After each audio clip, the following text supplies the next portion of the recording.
الحمد لله الذي أنزل على عبده الكتاب ولم يجعل له عوجا، والصلاة والسلام على رسوله محمد وعلى آله وأصحابه ومن والاه. قال الله سبحانه وتعالى: ألف لام ميم ذلك الكتاب لا ريب فيه هدى للمتقين.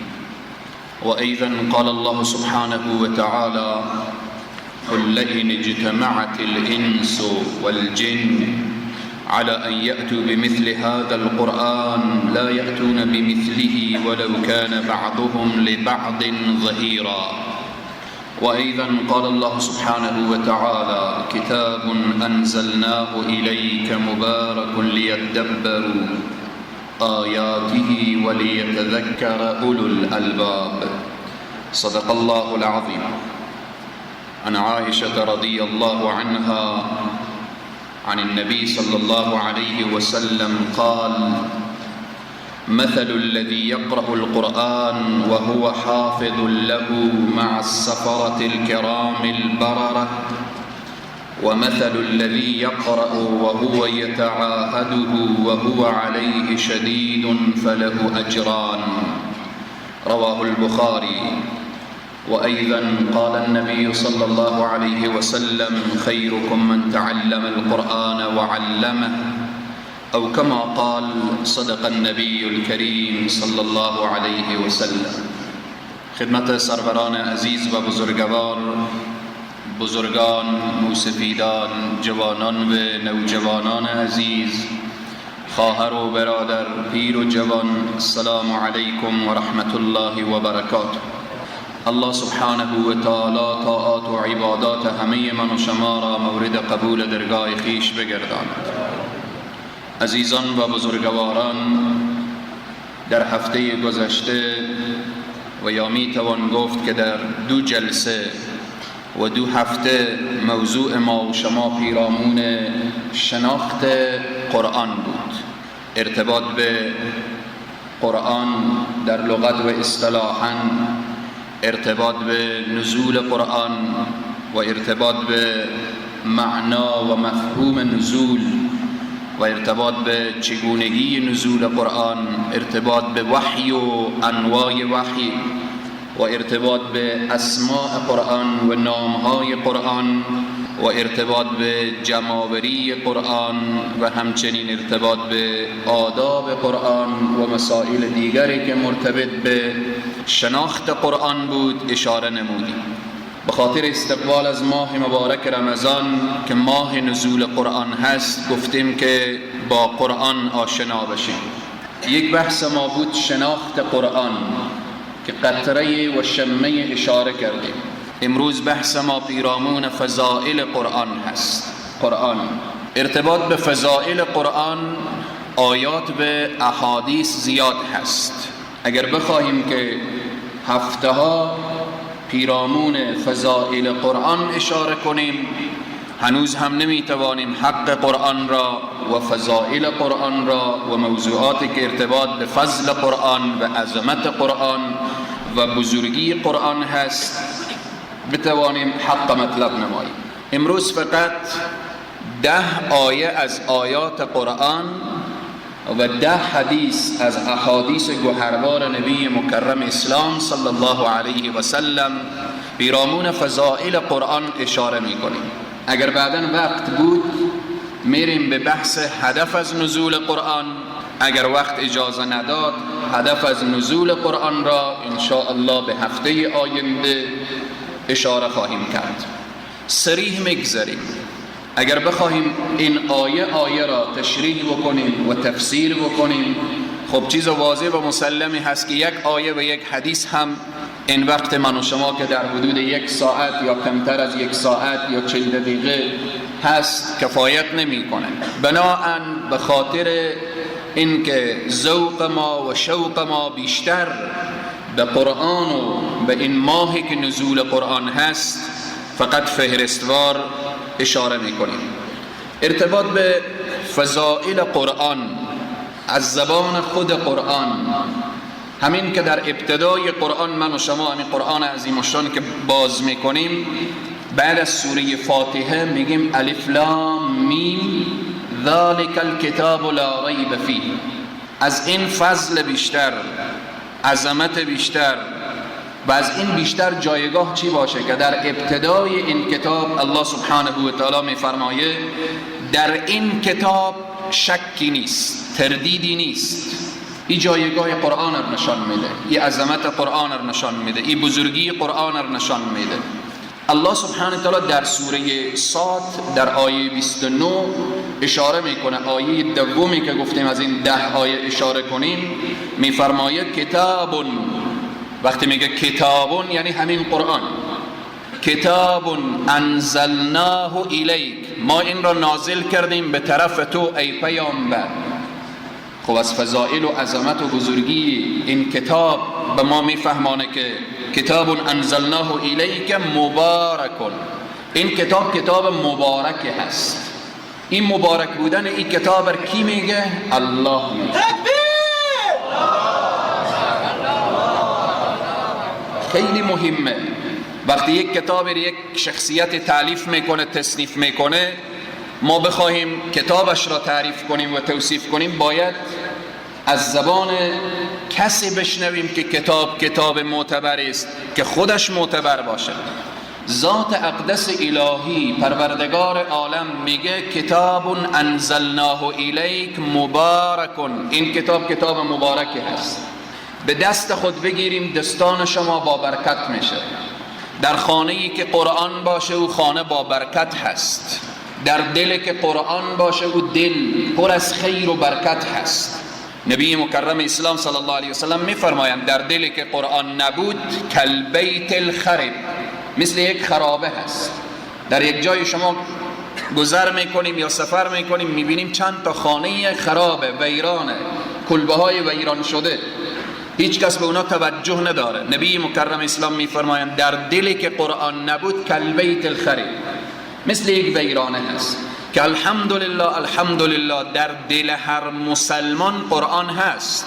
مسلمانی پیدا نمیشه که بگم سوره فاتحه یاد نداره، چون مسلمان که شد نماز میخوانه. خب نماز هم بدون قرآن نمیشه، نماز کو بدون سوره فاتحه نمیشه.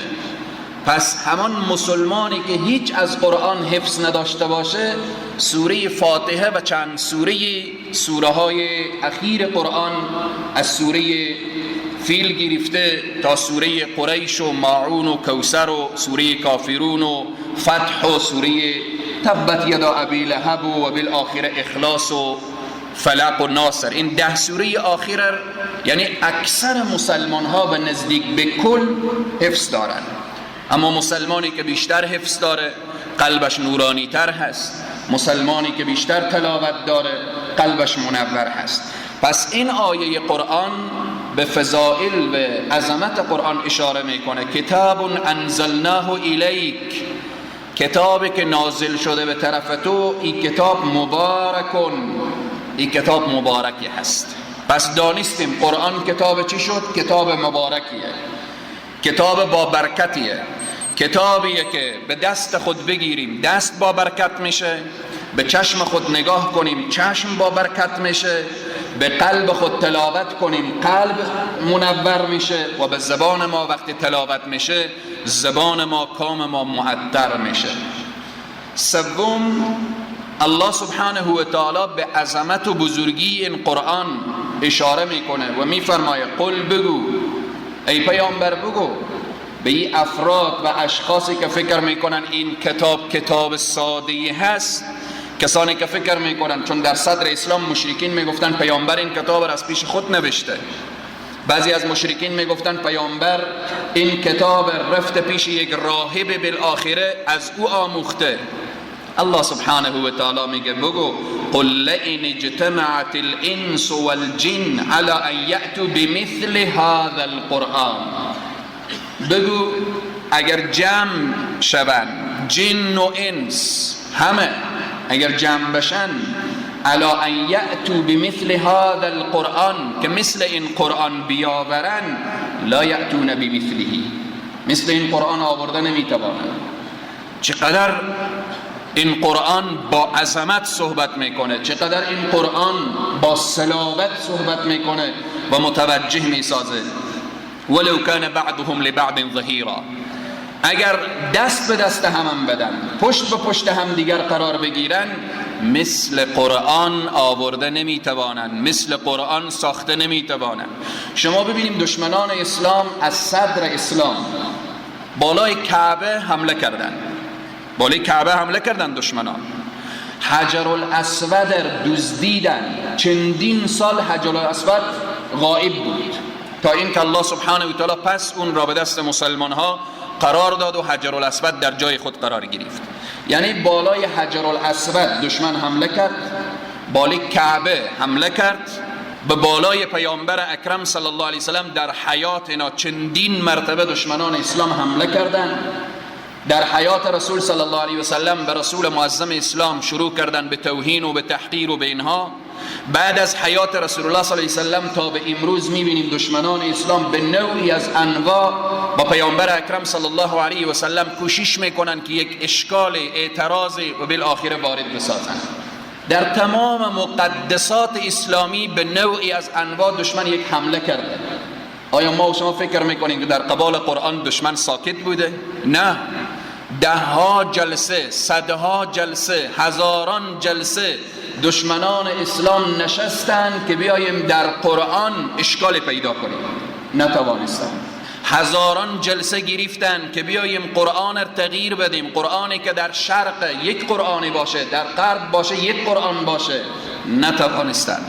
قرآن عظیم الشان کتابیه که چالش میده و میگه قل بگو لئن اجتمعت الانس والجن، جن و انس جمع بشن نمیتوانن مثل این قرآن بیاورن. این عظمت قرآن، این بزرگی قرآن را نشان میده. در آیه دیگه الله سبحانه و تعالی میفرمایه قد جاءکم، به تحقیق که آمد برای شما این قرآن آمده.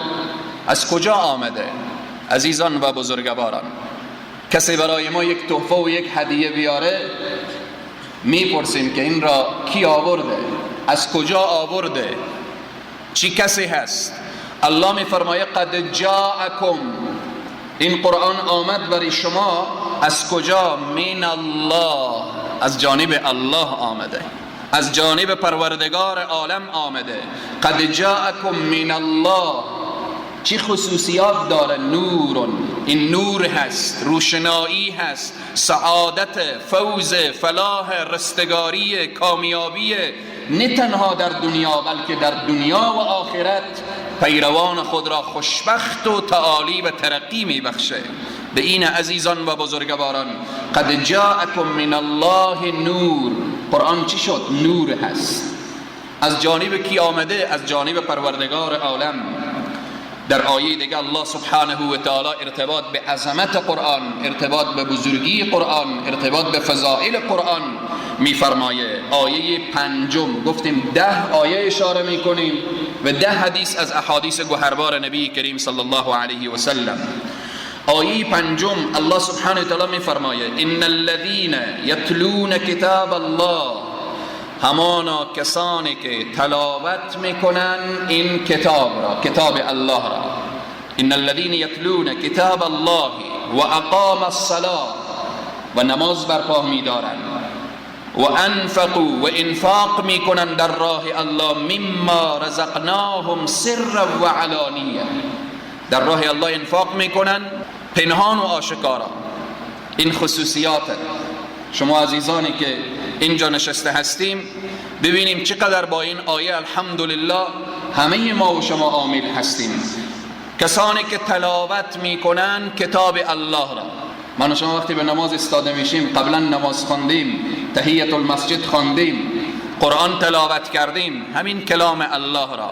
کسانی که قرآن را تلاوت میکنن، کسانی که نماز میخوانن، کسانی که در راه الله انفاق میکنن، سری، پنهان یا علنی، اینها یرجون تجارت لن تبور، اینها امیدوارن به او تجارتی که در او هیچ کسادی نیست. اینها با الله معامله کردن، معامله اینها با الله هست. این عظمت قرآن، این بزرگی قرآن و این فضائل قرآن را نشان میدهد. وقتی در خانه نشستیم قرآن میخوانیم، اگر کسی گفت چه کار میکنی بگو با الله معامله میکنیم.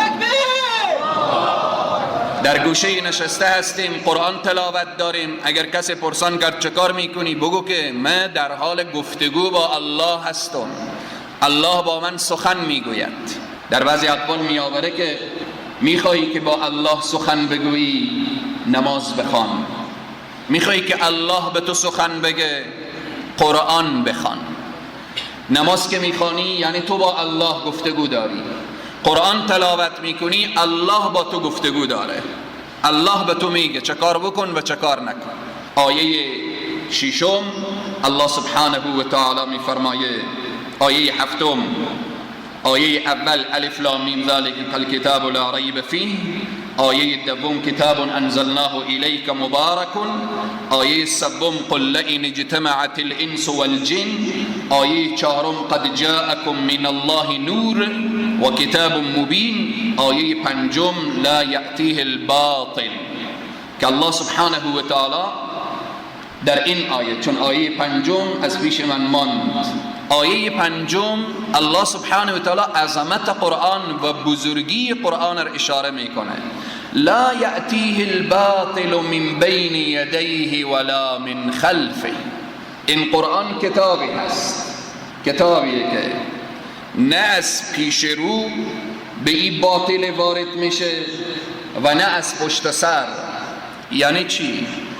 یعنی همانطوری که به 1400 سال نتوانستند به این قرآن کوچکترین اشکال وارد کنند، 1400 سال گذشت، پشت سر پیش رو تا به قام قیامت نمیتوانند به این قرآن کوچکترین اشکال وارد کنند. عظمت قرآن هست، بزرگی قرآن هست. این کتابیه که لا یأتیه الباطل من بین یدیه ولا من خلفه. تنزیل، این نازل شده از کجا هست؟ این که نازل شده تنزیل من حکیم حمید، از جانب ذاتی که او حکیم هست. هر حکمی که داخل این هسته در او حکمتها نهفته.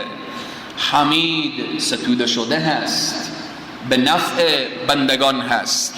الله سبحانه و تعالی در آیه دیگر، آیه هفتم از آیاتی که گفتیم اشاره می کنیم، اینه که الله ارتباط به عظمت قرآن و بزرگی قرآن و فضائل قرآن اشاره میکنه.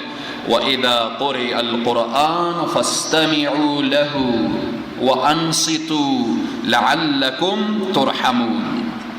هیچ کتابی نیست که استماع او واجب باشه، هیچ کتابی نیست که به تلاوت او اجر و ثواب داده بشه، هیچ کتابی نیست که وقتی دیگران او را بخوانن ما سکوت باشیم الا قرآن. و اذا قرئ القرآن فاستمعوا له. وقتی قرآن را تلاوت میشه گوش کنید، بشنوید. استماع آن واجبه، لازمه و سکوت کنید. نتیجه چی میشه؟ وقتی قرآن تلاوت میشد شما گوش میکردید و سکوت کردید، لعلکم ترحمون، اینجا مشمول رحمت پروردگار عالم میشوید. این فضائل قرآن را نشان میده. آیه هشتم الله سبحانه و تعالی از این 10 آیه که گفتیم اشاره میکنیم، میفرمایه و ان کنتم فی ریب مما نزلنا علی عبدنا فأتوا بسورة من مثله. در صدر اسلام خب اکید امروزه هم بعضی انسان ها در روی زمین هست که در شک قرآن که خیر که قرآن کاملا رد میکنه. انسان هایی هست قریب به 2 میلیارد مسلمانه دیگه متباقی که مسلمان نیستن، خب در قرآن شک خیر که کاملا رد میکنن. حالا الله سبحانه تعالی میگه تو کسی که به این کلام شک داری، از این معلوم میشه که شک کننده هست، افرادی هستن که به این کلام شک دارن.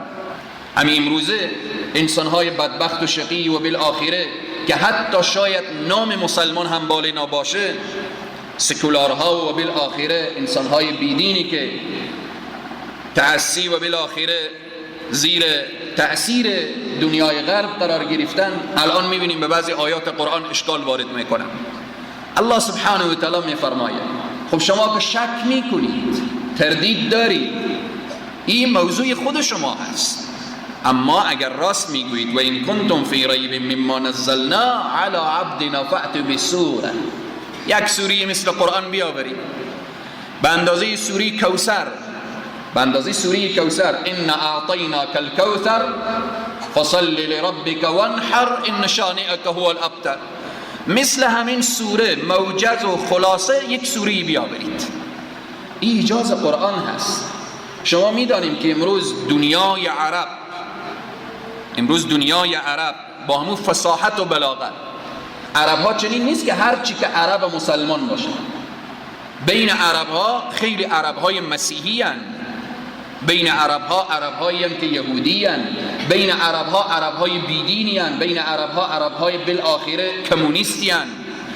خب همان عرب هایی که فصیح و بلیغ در کنار فصاحت و بلاغت بیدین هستن، خب اگر بحث عربیه که بیارید بالاخره مثل این قرآن یک سوره بسازید، 10 ساعت استاده میشن شاید عربی صحبت بکنن با فصاحت و بلاغت، اما مثل قرآن میگه بیاورید. در صدر اسلام فصاحت و بلاغت خیلی به اوج خود رسیده بود، مشرکین به اوج فصاحت و بلاغت بودن. یکی از معجزات قرآن همینه که در بین فصحا، انسانهای فصیح، قرآن نازل شد. وقتی سوره الم تر کیف نازل شد، الم تر کیف فعل ربک باصحاب الفیل الم یجعل کیدهم فی تضلیل، مشرکین نشستن گفتن این که کاری ندارم، ما هم قرآن میسازیم. گفتن خب کل فصحا و بلغا و همه بالاخره نشستن، فصیحان و بلیغان، بعد قلم و دفتر و دوات و همه پیش خود گذاشتن کله به کله و بعد گفتن که الفیل و ملفیل الخرطوم و طویل. وقتی یک چیزی ساختن دیدن که نه والله هیچ شباهت به کلام پروردگار نداره، اصلا قابل از این نیست. خود اینا طرف همدیگر نگاه کردن که نه، این کلامی که بشر بسازه نمیتونه بیای هم وزن کلام پروردگار عالم قرار بگیره. از جمله عظمت قرآن اینه که و این کنتم فی ریب مما نزلنا علی عبدنا فأتوا بسوره، بیاریم مثل این قرآن یک سوره، نه مثل سوره بقره، بلکه مثل یک سوره که به اندازه سوره کوثر باشه، به اندازه سوره والعصر باشه. والعصر ان الانسان لفی خسر الا الذين آمنوا وعملوا الصالحات وتواصوا بالحق وتواصوا بالصبر. مثل همین سوره بیاریم. الله سبحانه و تعالی اشاره میکنه خب میگه شما که نمیتونین مما نزلنا على عبدنا فأتوا بسوره من مثله وادعوا شهداءكم من دون الله، همه شما جمع بشین غیر از الله، همه شما جمع بشین ان کنتم صادقین، اگر راست میگیم، اگر میگیم این کلام بشر هست، اگر این را بشر ساخته، خب بیاریم مثل این قرآن دیگه. هر کتاب دیگری شما بیاریم کسی نگاه کنه میگه من از این کتاب بهتر مینویسم، به فصاحت و به بلاغت و به ادبیات و به همه میگه کتاب بهتر مینویسم. 10 نفر انسان یک جا جمع بشن هر قسم کتابی مینویسن. هر کتابی که شما در دنیا غیر از قرآن، هر کتابی شما بیاریم، خب نگاه بکنن بعد از قرآن و سنت رسول صلی الله علیه وسلم، هر کتابی در هر فنی که باشه علما جمع بشن کنار هم دیگر قرار بگیرن، از او کتاب بهتر، ادبیتر، فصیحتر و بالاخره می نویسن. الله سبحانه و تعالی میگه این کلام پروردگار عالم هست. ببینیم با چی جرأتی و با چی قوتی حرف میزنه. میگه فإن لم تفعلوا چی معنا؟ فإن لم تفعلوا، پس اگر شما این کار را کرده نتوانید، جمله بعدی و مهمه، ولن تفعلوا، و هرگیز این کار کرده نمیتوانید، هرگیز این کار کرده نمیتوانید که مثل این قرآن بیاورید. فاتقوا النار التي وقودها الناس، پس بترسید از او ذاتی که آتش فراهم کرده، با آتشگیری او جهنم سنگها و انسانها هستند. اعدت للکافرین، او جهنم آماده شده برای کفار. کسی که به قرآن شک کنه کافر هست. کسی که درباره قرآن شک و تردید داشته باشه جایگاه او جهنم هست. و الله صریح بیان میکنه فإن لم تفعلوا ولن تفعلوا. این عظمت قرآن، این بزرگی قرآن نشان میده. شاید ده ها و صدها کتابی که شما بخوانیم، اول کتابم نوشته که امیدوارم که اشتباهی چیزی نشده باشه، با آخر کتابم مؤلف نوشته کرده که اگر اشتباهی چیزی دیدی متوجه شدید باز ما را به جریان بگذارید تا به چاپ بعدی درست بشه. اما قرآن میگه نه، اول میگه ذالک الکتاب لا ریب فیه، در هیچ شکی نیست. یعنی تو کسی که این را تلاوت میکنی با کمال قوت و جرأت این را تلاوت بکن، هیچ شکی به این راه نداره. اگر باز یک شک کننده هم پیدا شد خب بفرمایی بیاره دیگه، مثل این قرآن بیاره. بر علاوه‌ای که میگه شما این کار کرده نمیتوانید ولن تفعلوا، و هرگز هم این کار کرده نمیتوانید. بروید تمام فصحا و بالآخر ادبا و شخصیت های علمی خود را جمع کنید، نمیتوانید. آیه بعدی، آیه 9 گفتیم آیات زیاد هست درباره قرآن، فضائل قرآن، جایگاه قرآن. فقط به طور خلاصه گفتیم، فهرستوار اشاره میکنیم. الله میفرماید انا نحن نزلنا الذکر و انا له لحافظون. این قرآن چرا کسی نمیتونه مثل این بیاره؟ چرا نمیتونه این را تغییراتی بیاره؟ چرا نمیتونه سوره بقره رو ببره به جا سوره انعام بیاره به جا سوره بقره؟ چرا نمیتونه بالآخره علم تر کیف ببره به جا قل اعوذ برب الناس، قل اعوذ برب الناس بیاره به جا علم تر کیف؟ چرا این کار کسی کرده نمیتونه؟ الله مهر ختم زده و میگه انا نحن نزلنا الذکر، ما این قرآن را نازل کردیم و از این قرآن ما حفاظت میکنیم. الله است، اللهی که به او عظمت و بزرگی میگه این قرآن را ما نازل. تورات و انجیل و زبور الله حفظ اونها رو گذاشت بر عهده علما، علمای اهل کتاب.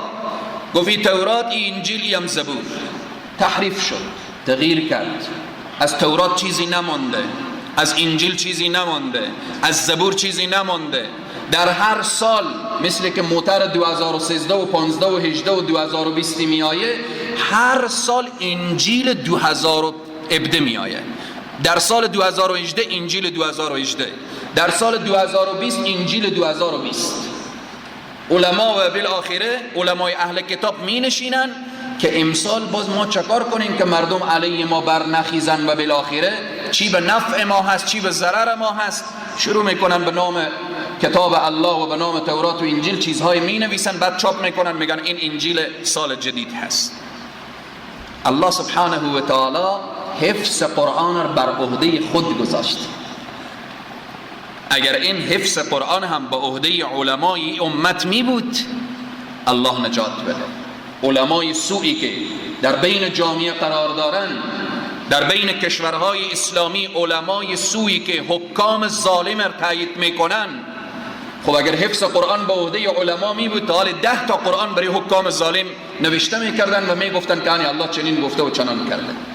نه، الله سبحانه و تعالی میگه انا نحن نزلنا الذکر، ما این قرآن را نازل کردیم. یکی از نامهای مبارک قرآن ذکر هست. ما قرآن را نازل کردیم و انا له لحافظون، ما از این قرآن حفاظت میکنیم.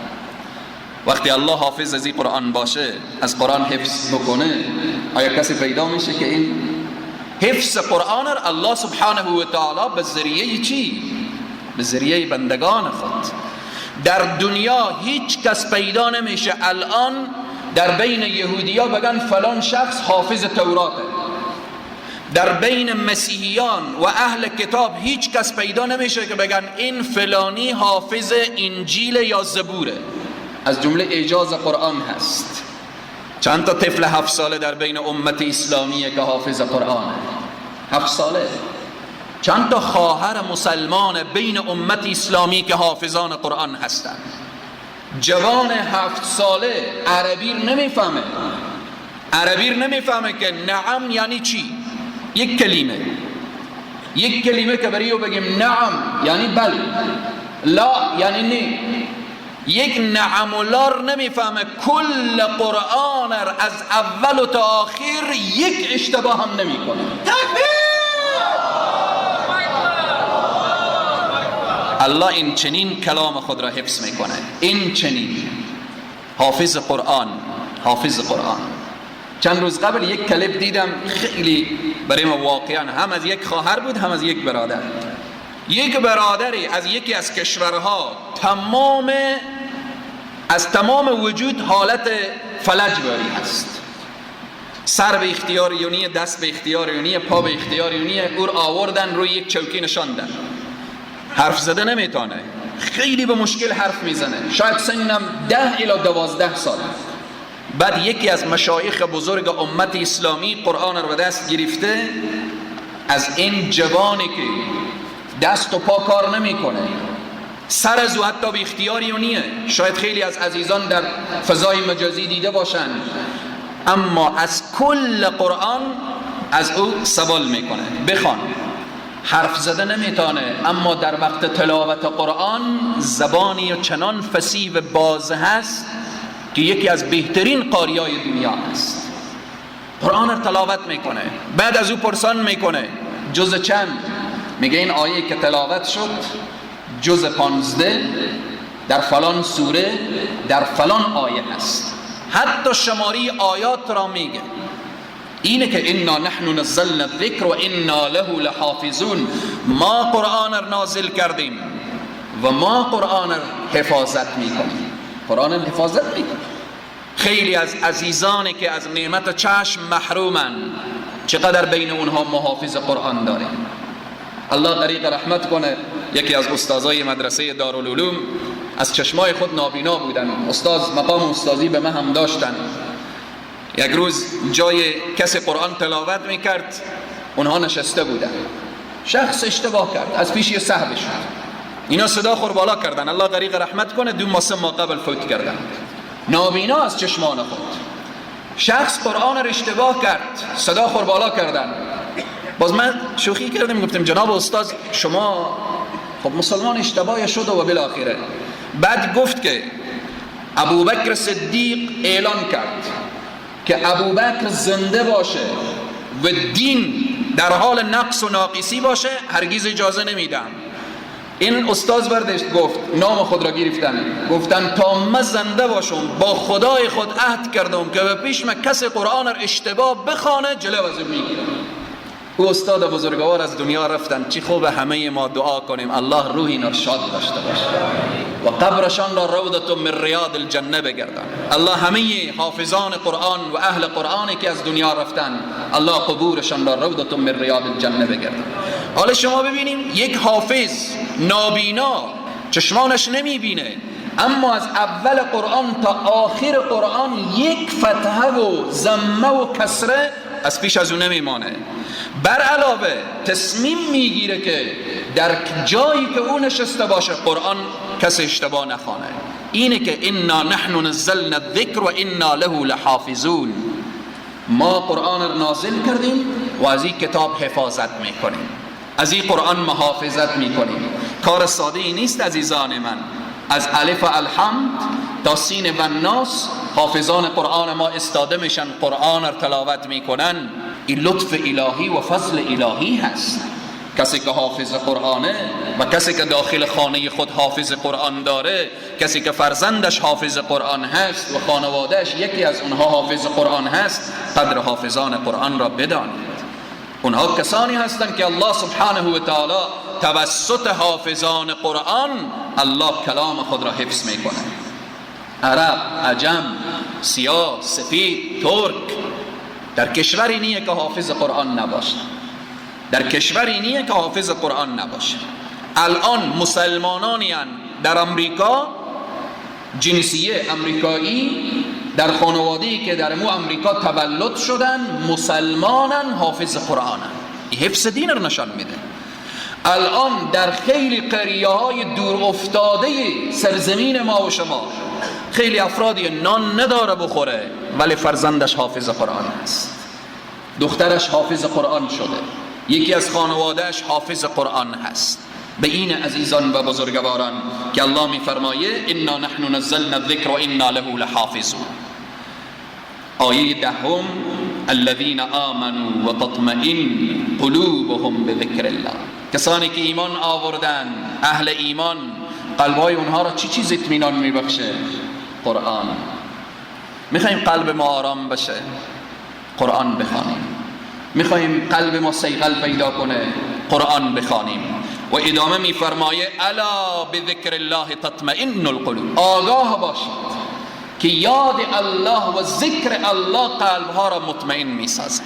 همه ما امروز دنبال این گم شده هستیم، دنبال آرامش قلبی، آرامش روحی، آرامش روانی.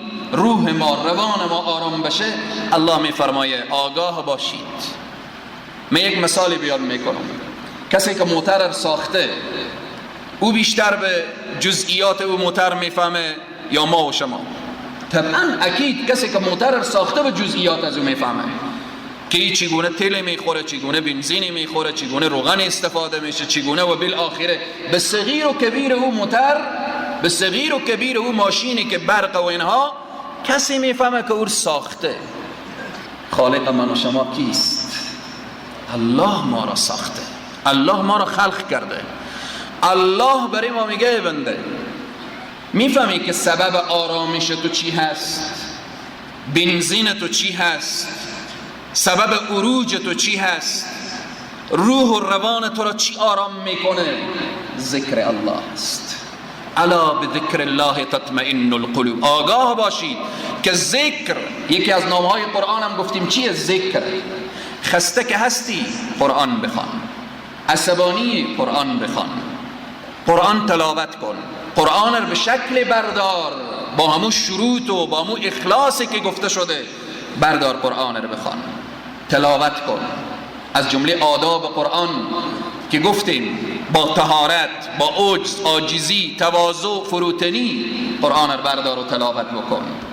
عزیزان و بزرگواران، این 10 آیه شمه و قطره از 10 آیه‌ای که در داخل قرآن هست پیرامون فضائل قرآن و عظمت قرآن و بزرگی قرآن من اشاره نمودم. فضائل قرآن از طریق سنت نبوی و احادیث رسول صلی الله علیه و سلم. در توزیع انواع وحی گفتیم که یک وحی که جلی هست توسط جبرائیل که این قرآن هست، یک وحی که بدون جبرائیل که احادیث پیامبر اکرم صلی الله علیه و سلم. احادیث هم کلام الله هست اما از زبان پیامبر اکرم صلی الله علیه و سلم. و ما ینطق عن الهوى ان هو الا وحی یوحى. پیامبر از پیش خود چیزی نمیگه مگر این که برایش وحی میشه. احادیث رسول صلی الله علیه و سلم ارتباط به فضائل قرآن، ارتباط به فضل قرآن، عظمت قرآن.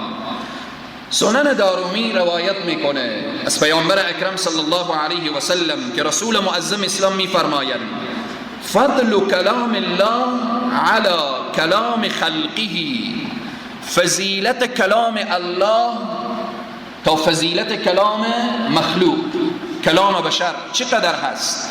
که فضل الله علی خلق. فرق ما تا به الله چقدر هست؟ اگر بگیم زمین و آسمان هنوزم کم گفتیم. لیس کمثله شیء و هو السمیع البصیر. نه شنیدن الله مثل شنیدن ما هست، نه کلام الله مثل کلام ما هست، نه دیدن الله مثل دیدن. لیس کمثله شیء. مولانای روم چیزی با میگه ای بیرون از وهم و قال و قیل من، خاک بر فرق من و تمثیل من که ما بیاییم مخلوق رو به الله تشبیه کنیم یا الله رو به مخلوق تشبیه کنیم. ابدا. چقدر فرق بین مخلوق و خالق هست، چقدر فضل بین مخلوق و خالق هست. همین قدر نبی مکرم اسلام میفرمایند فضل کلام الله علی کلام خلقه که فضل الله علی خلقه. همون قدر که الله بزرگه کلام الله هم بزرگ، همون قدر که الله عظمت و بزرگی داره کلام الله هم عظمت و بزرگی داره. در حدیث دیگر که بخاری روایت میکنه سیدنا عثمان بن عفان راوی حدیث هستند و میفرمایند عن النبی صلی الله علیه و سلم خیرکم، پیامبر صلی الله علیه و سلم فرمودند قال خیرکم من تعلم القرآن و علمه. حدیثی که شاید اکثر شما دوستان را حفظ داشته باشید. بهترین شما چی کسی هست؟ کسیه که قرآن را یاد بگیره و برای دیگران یاد بده. امروز چقدر ما به این تلاش کردیم که ما بشیم بهترین. جوان ما تلاش میکنه تا بهترین فوتبالیستی بشه، کار خوبیه. جوان ما تلاش میکنه که به بین کورس ها بهترین انگلیسی یاد داشته باشه و برای دیگران یاد بده، کار خوبیه، مشکلی نداره. تلاش میکنه که بهترین بالاخره مدال از انواع ورزش به دست بیاره، خوب گپیه. این بهترین ها کی میگه؟ این بهترین ها من و تو و امثال اینا. فلانی بهترین انگلیسی یاد داره، بهترین ورزشکاریه، بهترین بالاخره فلان علم یاد داره، فلان فلان. بیاییم یک تقدیرنامه هم ما از رسول الله بگیریم برای خود. چقدر تقدیرنامه های مدارس و مکاتب و پانتون ها و دانشگاه ها و افراد و اشخاص اینها به ما مهمه. یک تقدیرنامه هم بیاییم از رسول الله بگیریم. رسول الله میفرمایند خیرکم من تعلم القرآن و علمه. بهترین شما کسیه که قرآن را یاد میگیره و برای دیگران یاد میده. این را تصمیم بگیریم که ما بشیم بهترین مخلوق الله، بهترین بندگان الله. لازم نیست که هر کدام ما مدرسه باز کنیم و طالب داشته باشیم و حافظ قرآن. او در فن تخصص، هر عزیزی که به او فن تخصص داره کار خود را انجام میده. اما ما در خانه های خود، هر کدام ما در خانه مسئولیت داریم. اگر فرزند ما قرآن را یاد داره، ما یاد نداریم، فرزند را به عنوان استاد قرار بدیم، پیش فرزند خود بخوانیم. قرآن را یاد بگیریم هم شدیم بهترین، قرآن را یادم بدیم شدیم بهترین. تو کسی که قرآن را یاد داری در خانه خود، دختر و پسر و زن و فرزند همه حلقه بنشینن، شب 1 ساعت، شب نیم ساعت، چه کار بکنیم؟ میخوایم ما بهترین بشیم، میخوایم این لقب بهترین را از آن خود بگردانیم. در صحرای محشر وقتی که گفته میشه بهترین ها استاده شوند، کی استاده میشه؟ کسی که قرآن را یاد گرفته و به دیگران یاد داد. این توصیه من برای خواهر و برادر هست. ما بیاییم بهترین بشیم، بهترینی که الله و رسول گفته. این عظمت و بزرگی قرآن را نشان میده. هیچ کتابی نیست که ما او درس بدیم و تدریس کنیم و بعداً بشیم جز بهترین ها غیر از قرآن. قرآن هست خیرکم من تعلم القرآن و علمه. بهترین شما کسی که این قرآن را یاد گرفته و برای دیگران یاد میده. حدیث سوم باز هم بخاری روایت میکنه. ام المؤمنین عایشه صدیقه میفرمایند عن النبی صلی الله علیه و سلم قال مثل الذي يقرأ القرآن وهو حافظ له مع السفرة الكرام البررة. الله اکبر. پیامبر اکرم صلی الله علیه و سلم میفرمایند کسی که قرآن میخوانه، قرآن تلاوت میکنه، سر و کارش با قرآن هست، با اون ملائکه هست، یعنی این همراه ملائکه‌ای که اونها مع السفرة الكرام البررة، اینها را همراهی میکنه ملائکه‌ای که مکرمن، سفیرانی که از جانب الله هستند. این عظمت قرآن هست. سیدنا عثمان ابن عفان حافظ قرآن بودن. هفته گذشته اشاره کردیم که نوع سوم جامع قرآن بودن. همیشه قرآن را با آغوش داشتن. امیر المؤمنین بودن، پادشاه وقت و زمان بودن، قرآن به دست نهاد. یکی از اصحاب پیامبر اکرم صلی الله علیه و سلم نقل میکنه، میگه ما هیچ وقت ندیدیم که سیدنا عثمان در کوچه ها گشت داشته باشه یا در محافل و مجالس داخل بشه قرآن به دستی و نباشه. همیشه قرآن به دست داشت. کسی که ذوق داشته باشیم باز بیشتر توجه میکنیم. کسی که قرآن تلاوت میکنه او را ملائکه همراهی میکنه، ملائکه مقرب، ملائکه‌ای که اونها سفیران الله سبحانه و تعالی. الله برای ملائکه میگه بریم با این بنده ما هم نشینی کنیم که این کلام مرا میخوانه، این قرآن را میخوانه.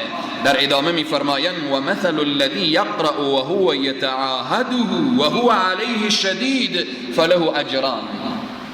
کسی که قرآن رو میخوانه ولی به سختی میخوانه. در این جمع ما شاید خیلی کسانی باشه قرآن رو به سختی، هر کدام ما قرآن رو در ابتدا به سختی میخواندیم. چنین نبوده که ما حافظان قرآن و علما و اینها از ابتدا قرآن رو و بالآخره علما و حافظان قرآن چکار بکنن؟ قرآن راحت بخونن. هر کس در ابتدا که قرآن رو یاد گرفته به سختی یاد گرفته، زبان از او بند شده، کلمه کلمه خوانده، حرف حرف خوانده، آیه آیه خوانده. رسول الله صلی الله علیه و سلم میفرمایند کسی که قرآن رو به سختی میخوانه تا یاد بگیره فله اجران، برای از دو مزده، دو اجره. یک اجریه که تلاوت میکنه، یک اجریه که در حالی که یاد نداره به جستجوی اینه که یاد بگیره. این عظمت قرآن، این بزرگی قرآن، این کلام پروردگار عالم رو نشان میده که قرآن رو اگر یادم نداری تلاش بکن تا یاد بگیری. هر سختی که سر راه تو به خاطر یادگیری قرآن میایه برای تو اجر پاداشه. همه اینها به پیشگاه الله سبحانه و تعالی درجه. حدیث چهارم سیدنا انس رضی الله عنه روایت میکنه ان رسول الله صلی الله علیه و سلم قال ان لله اهلین من الناس. ببینیم کسانی که اهل قرآن، سر و کار با قرآن دارن. اهل انسان چقدر به انسان نزدیک هست؟ سواله. اهل انسان، نزدیکترین فرد برای انسان اهل انسانه، خانواده انسانه. الله سبحانه و تعالی خانواده داره. الا یزم قل هو الله احد الله الصمد لم یلد ولم یولد ولم یکن له کفوا احد. به خاطر که اهل قرآن و عظمت اهل قرآن به ما بفهمانه، نبی مکرم اسلام میفرمایند ان لله اهلین من الناس. کسی که قرآن میخوانه، قرآن تلاوت میکنه، سر و کار با قرآن داره و قرآن رو حفظ میکنه، از روی یاد میگیره، اینها را الله سبحانه و تعالی گفته اینها اهل منن. یعنی نزدیکترین افراد به الله سبحانه و تعالی چی کسانی؟ کسانی که با قرآن سر و کار دارن. صحابه پرسان کردن قال یا رسول الله من هم؟ چی کسانی هستن که الله میگه اینها اهل الله هستن، اینها جز خانواده الله هستن؟ الله خانواده نداره ولی میخواد قرب و منزلت اهل قرآن رو نشان بده. نبی مکرم اسلام میفرمایند هم اهل القرآن اهل الله و خاصته. اینها اهل قرآن هستن، اینها بندگان خاص الله هستن، بندگان محبوب الله هستن. اینها کسانی هستند که مثل که اهل خانواده برای فرد نزدیکه، اینها به الله نزدیک هستند. این مقام قرآن، فضائل قرآن، عظمت قرآن و کسی که چنگ میزنه به قرآن به اهل قرآن میشه. حدیث پنجم مسلم روایت میکنه که راوی حدیث سیدنا ابو هریره هست از پیامبر اکرم صلی الله علیه و سلم قال رسول الله صلی الله علیه و سلم وما اجتمع قوم في بيت من بيوت الله يتلون كتاب الله ويتدارسونه بينهم إلا نزلت عليهم السكينة وغشيتهم الرحمة وهفتهم الملائكة وذكرهم الله في من عنده أو كما قال. ببینیم عظمت قرآن را. پیامبر اکرم صلی الله علیه و سلم میفرمایند در هر خانه از خانه های الله سبحانه و تعالی، یعنی در مسجد، در هر خانه از خانه هایی که در اونجا تلاوت قرآن باشه. وقتی تلاوت قرآن بود چه کار میشه؟ درس قرآن بود، مدارسه قرآن بود. نبی مکرم اسلام میفرمایند در اونجا نزلت علیهم السکینه، آرامش میآید. در خانه‌ای که تلاوت قرآن بود آرامش میآید. در خانه‌ای که تلاوت قرآن بود نبی مکرم اسلام میفرمایند و غشیتهم الرحمه، رحمت الله سبحانه و تعالی در او خانه سرازیر میشه. امروزه بعضی انسان ها میگن در خانه ما آرامش نیه، در خانه ما رحمت نیه. خب یک نگاهی داشته باشیم که در او خانه چقدر تلاوت قرآن هست. در او خانه یک نگاهی داشته باشیم چند قرآن تلاوت میشه، روزانه چند جز قرآن به او خانه تلاوت میشه، چند جز. شاید افراد و اشخاصی باشه که از این روزا تصمیم بگیرن که یعنی رمضان میاد دیگه از قرآن بردن، فقط به رمضان تلاوت. 11 ماه دیگه بالای تلویزیون گرد نمیشینه اما بالای قرآن گرد و خاک است. یک نگاهی ما به زندگی خود داشته باشیم. بعضی میگن در خانه ما آرامش نیست. خب در اون خانه نگاه کن چند تلاوت قرآن هست. در خانه ما رحم و شفقت و ترحم نیست. خب نگاه کن چقدر تلاوت قرآن هست. اینا حدیث رسول الله هست، میفرمایند در خانه‌ای که تلاوت قرآن بود، در خانه‌ای که درس قرآن بود، در خانه‌ای که زمزمه قرآن بود، چی هست در اون خانه؟ در اون خانه چیز دیگری نیست الا نزلت علیهم السکینه، آرامش میآید، و غشیتهم الرحمه، رحمت سرازیر میشه، و حفتهم الملائکه، در اون خانه ملائکه حلقه میزنن. و الله سبحانه و تعالی از این چنین انسانهای دوست داره و الله سبحانه و تعالی اونها را محبوبان خود و جز مقربان خود قرار میده. عزیزان و بزرگواران، این فضائل قرآن، عظمت قرآن و بزرگی قرآن هست. حدیث ششم بخاری روایت میکنه، مسلم روایت میکنه.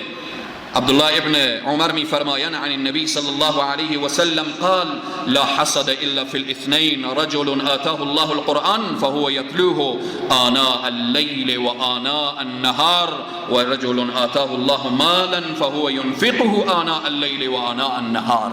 حسد نیست، حسد درست نیست الا در دو چیز که اور حسد نمیگیم، غبطه میگیم. رسول الله میفرمایند لا حسد الا في الاثنين، حسادتی نیست، غبطه‌ای نیست مگر در دو چیز.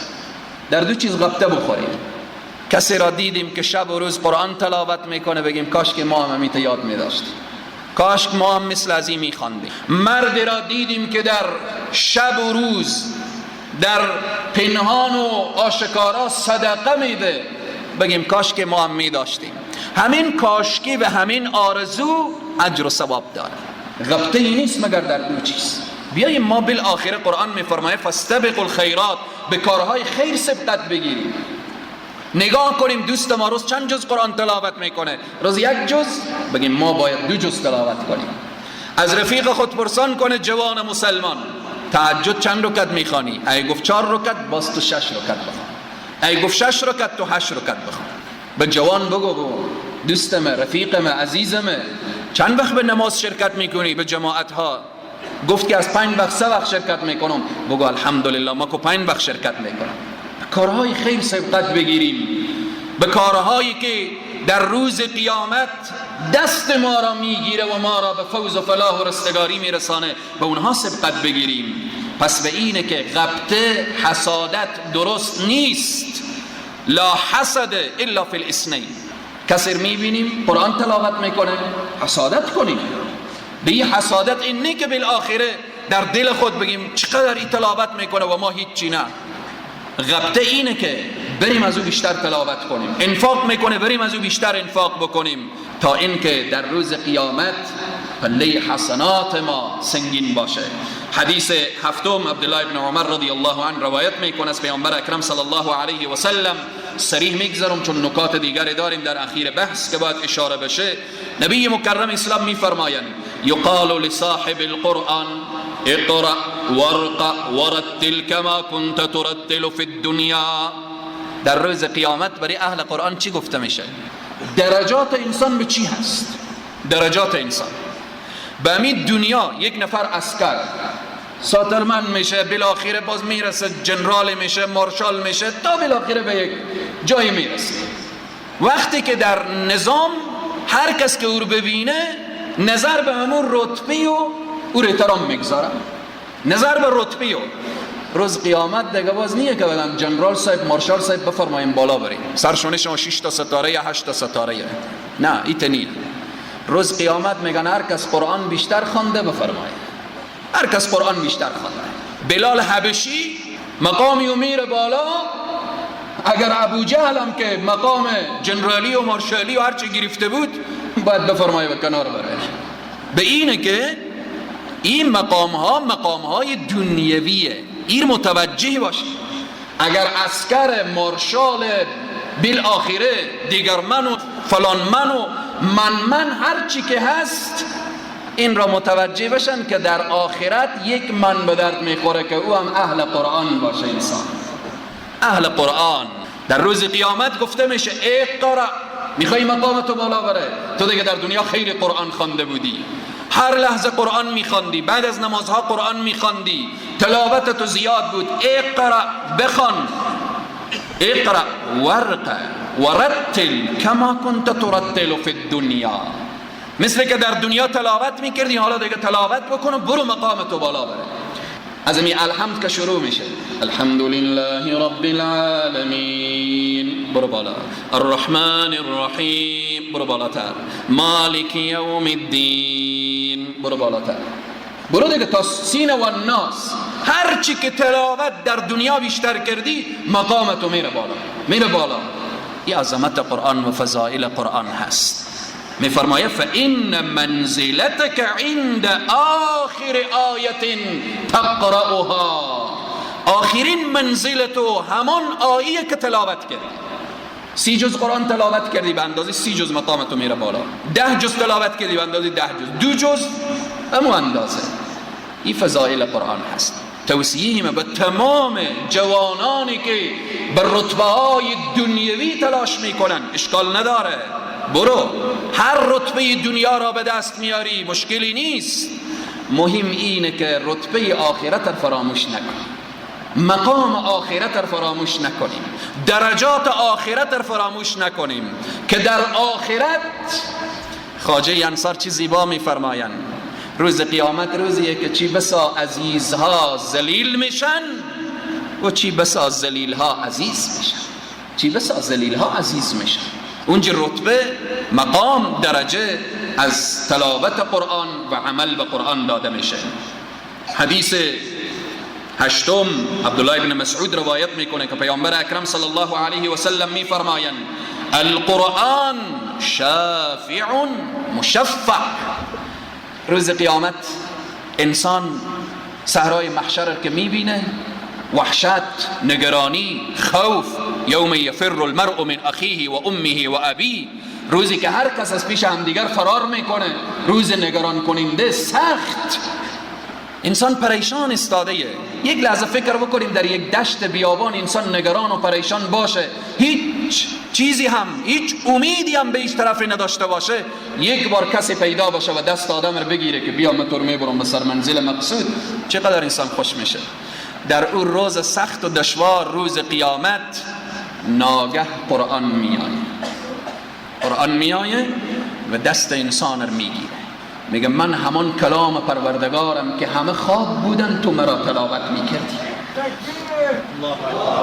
من همان کلام پروردگارم که همه دنبال هوا و هوس رفته بودن و تو به من عمل میکردی، من همان کلام پروردگارم. بعد نبی مکرم اسلام میفرمایند و ماحل مصدق من جعله امامه قاده الى الجنه. این قرآن که کلام الله هست، میره با الله گفتگو میکنه، ای پروردگار من کلام تو هستم، من کلام تو هستم، اگر این بنده خود را وارد بهش نگردانی من هرگیز این را رها نمی کنم، من گفتگو را با تو رها نمی کنم. و نبی مکرم اسلام می فرمایند که این قرآن وقتی شفیع شد، الله سبحانه و تعالی میگه بریم که شما اهل قرآن بودیم، بریم طرف بهشت، بریم رهسپار بهشت بشیم. رسول الله می فرمایند در ادامه این حدیث من جعله امامه قاده الى الجنه، کسی که این قرآن را به آغوش بگیره، راهنمای خود بسازه، این را برای خود اسوه و الگو قرار بده، سرانجام این انسان را میبره طرف بهشت. و در تعقیب این میفرمایند و من جعله خلفه ساقه الى النار، کسی که العیاذ بالله قرآن را پشت سر بندازه، برو قرآن، ما به تو کار نداریم، سرانجام چی میشه؟ الی النار، میره به دوزخ، میره به جهنم. عزیزان من، قرآن، فضل قرآن، عظمت قرآن و بزرگی قرآن. حدیث دهم، خلاصه حدیث چون وقت ما گذشته، بخاری روایت میکنه از ابو موسی اشعری و ابو موسی اشعری از پیامبر اکرم صلی الله علیه و سلم مثل المؤمن الذي يقرأ القرآن كالأترجة طعمها طيب و ریحها طيب. حدیث طولانی هست و همچنین حدیث دهم دو حدیث مان که انشاءالله این دو حدیث در هفته آینده که پیرامون هدف از نزول قرآن. بحث گذشته ما بود شناخت قرآن، بحث امروزی ما بود فضائل قرآن. انشاءالله به هفته آینده این دو حدیث را هم اشاره می کنیم و همچنین هدف از نزول قرآن. این بود عزیزان و بزرگواران که ارتباط به فضائل قرآن، هفته آینده ارتباط به هدف از نزول قرآن. سبحانك اللهم و بحمدك اشهد ان لا اله الا انت استغفرك و اتوب الیک برحمتك یا ارحم الراحمین.